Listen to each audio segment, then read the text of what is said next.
Well, as you can see, it's still dark out yet. We got up at 3 a.m. this morning, and we're getting the bikes loaded up because we've got to get the girls to the airport for their flight back to Indiana. So we're getting an early start of it today.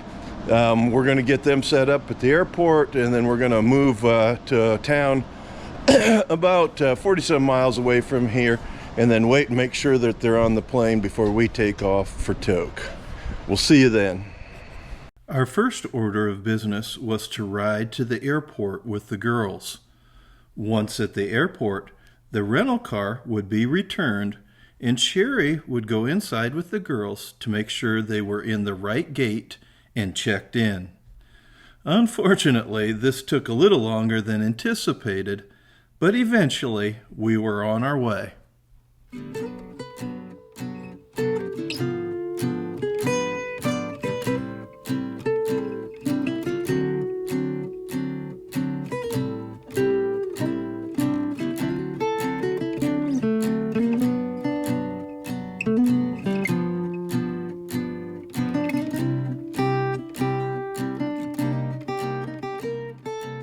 As we were leaving Anchorage, I contemplated on the first half of our trip.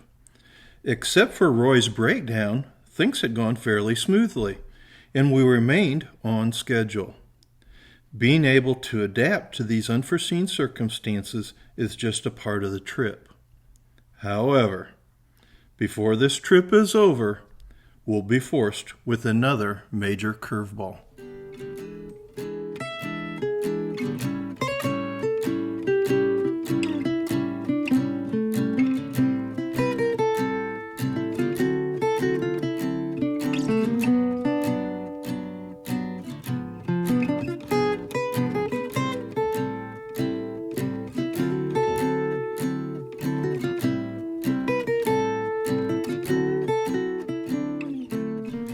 The morning plan included stopping in Palmer, Alaska for breakfast. We would stay in town until the girls were airborne. In Palmer, though, we encountered a minor hiccup. There didn't seem to be any place open at this early hour. Help came from the Valley Hotel and Cafe, which is open 24/7. Service was great, and the food was good.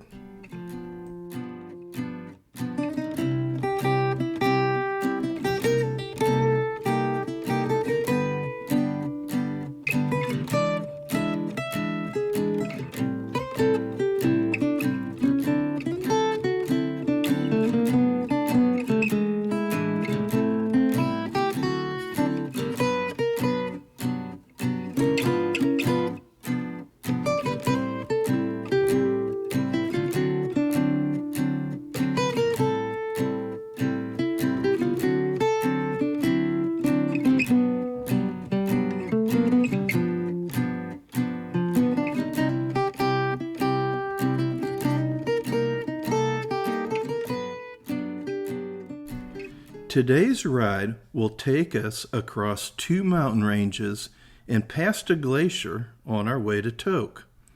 We have about 350 miles to ride, so let's get going and see what we can find.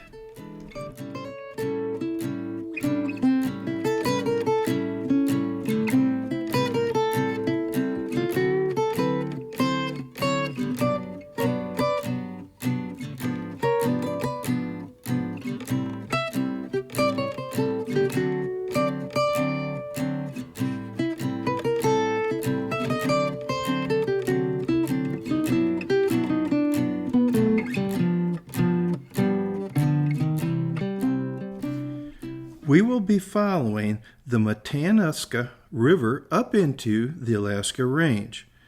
The river flows southwest through the valley for 75 miles and eventually meets up with the Nick River north of Anchorage.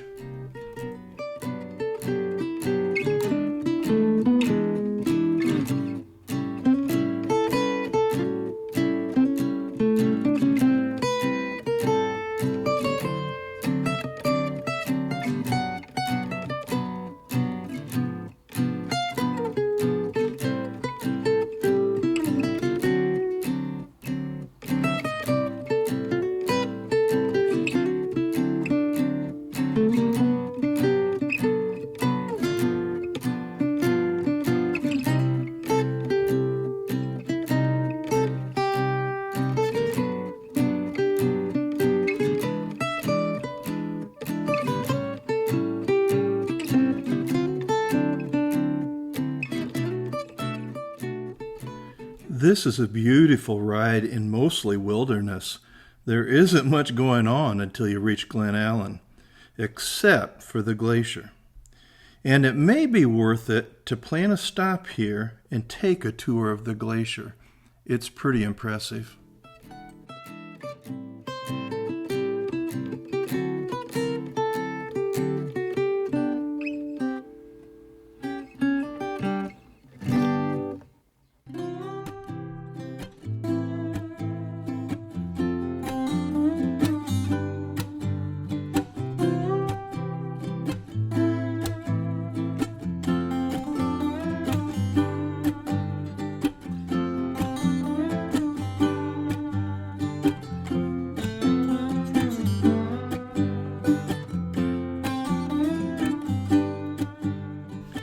The Matanuska River originates higher in the range past the glacier.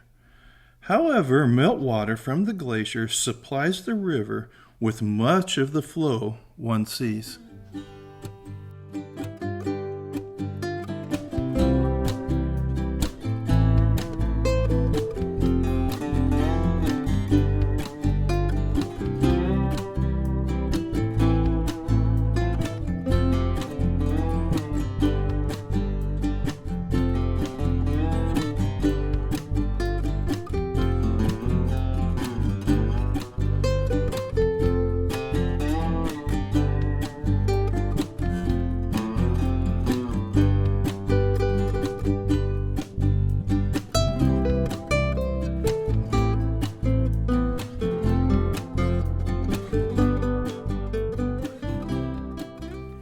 Once again, we get lucky and get a chance to see a moose right along the road.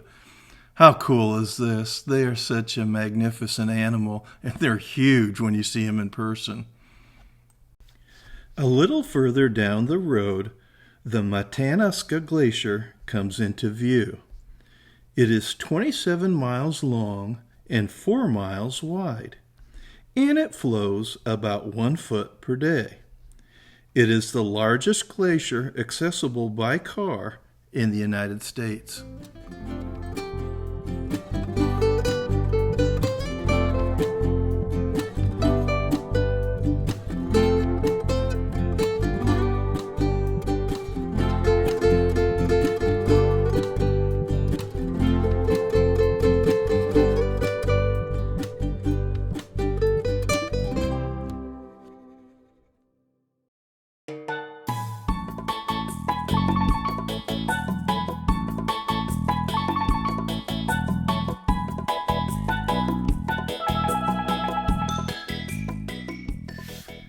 I must say, the glacier is really impressive. It's hard to really describe how big it is. Luckily, the highway is elevated enough that we can see for several miles as we ride by it.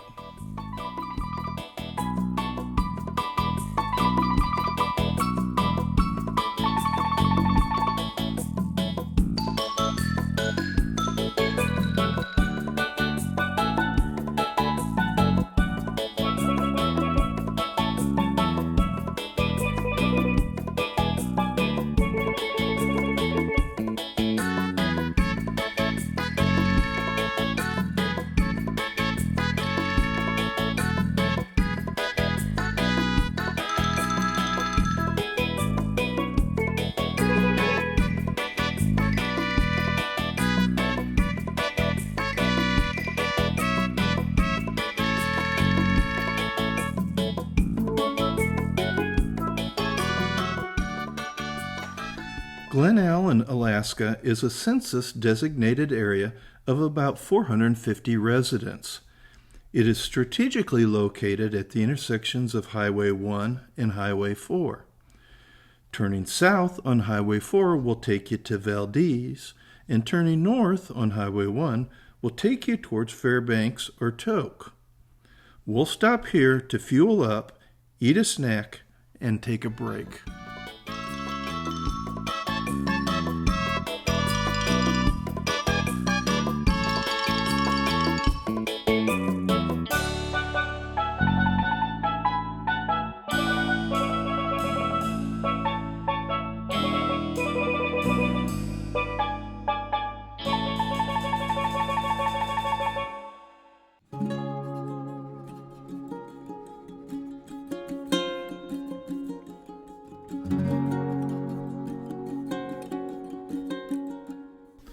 The Galkana River is only 60 miles long, but within the watershed there are 181 miles of streams designated as wild, and since 1980 a part of the National Wild and Scenic Rivers System.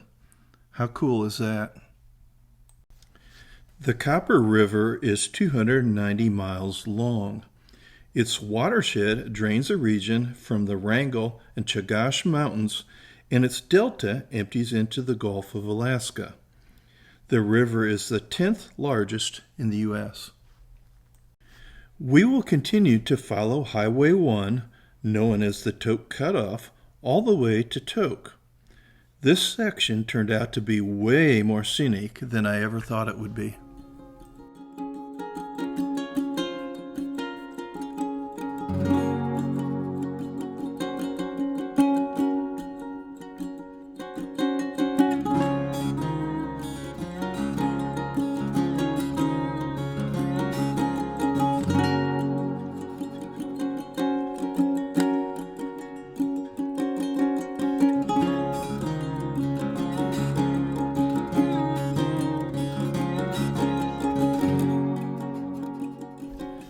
Chista, China is named after its river's namesake. Only about 60 people live here. The river itself is a tributary of the Copper River, and it flows from the Alaska Range until its confluence.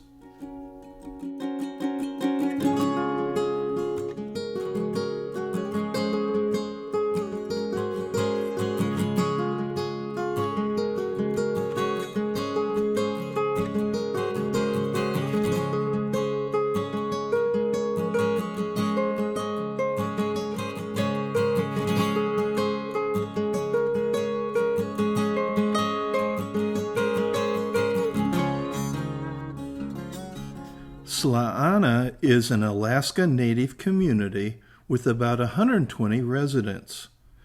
Nearby, the Nabasna mine opened in 1923 and operated through the late 1940s. Gold was the prominent ore mined, but over 30 minerals are known to exist in the area. The village itself originated when the U.S. government offered homesteads in the 1980s. Slaana Roadhouse is on the National Register of Historical Places.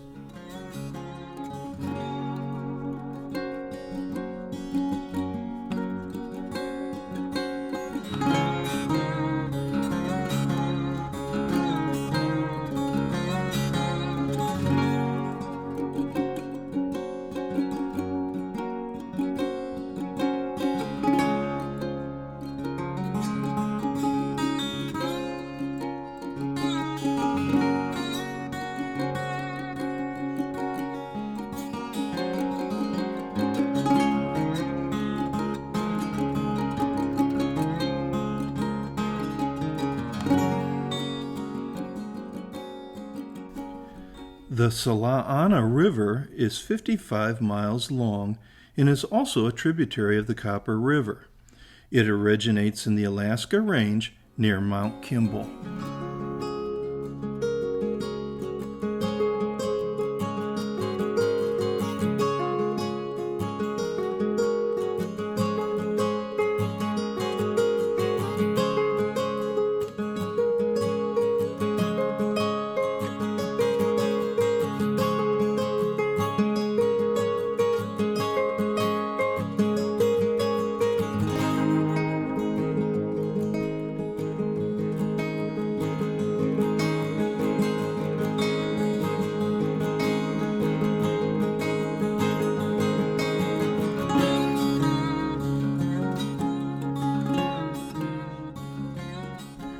On our final stretch of the day, we'll be heading into the foothills of the Alaska Range, south of Tok. The pine forest in the mountains made for a very enjoyable ride, and I enjoyed this area better than the glaciers. This is just a personal preference, but what a way to end the day's ride.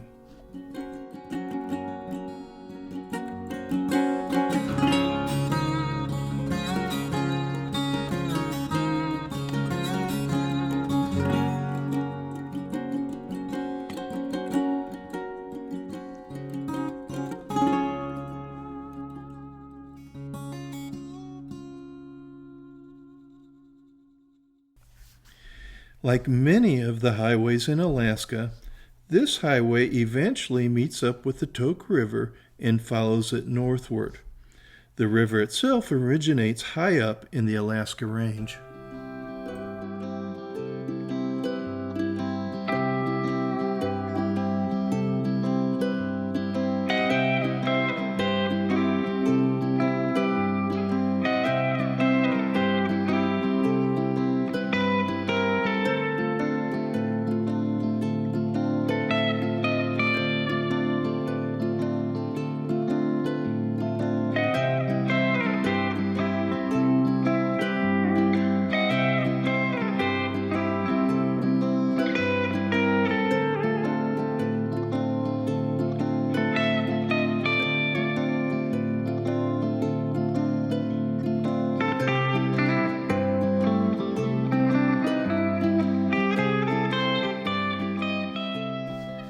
Despite the cloudy day, the sun decided to peek through to brighten the end of our day's ride.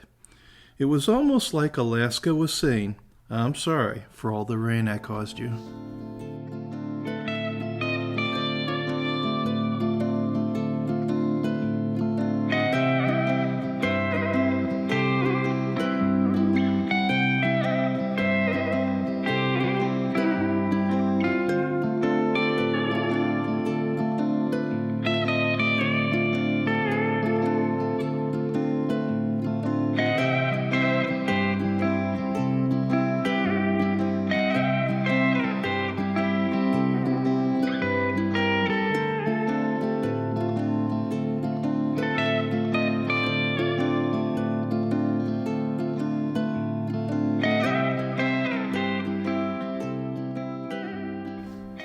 We're getting close to Tok now.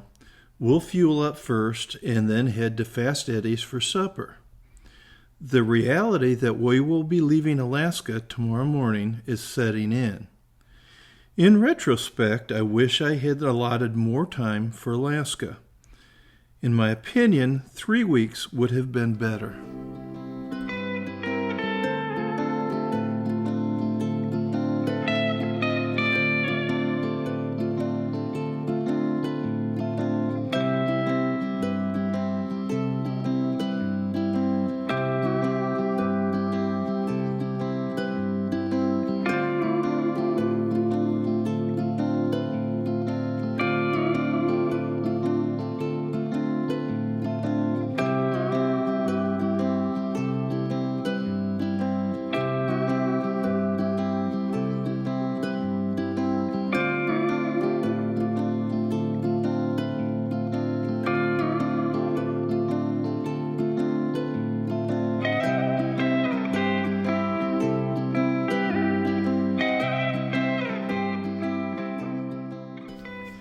After supper, the rain god said, "Not so fast, Alaska. Aegis Moto Adventures needs one more downpour." Oh well, here's Mike. Wow, what a great day we had again today. Boy, we just lucked out. We saw the glacier, we saw some moose, and we saw some really pretty scenery here as we were in the mountains just south of Tok. And look at this little cabin we've got for tonight. A pretty good digs, I think, to be able to stay in. It's real comfy. It looks like it's brand new. Really well done. So we'll see you tomorrow. We're going to be crossing back over into Canada and headed for Whitehorse. See you in the morning.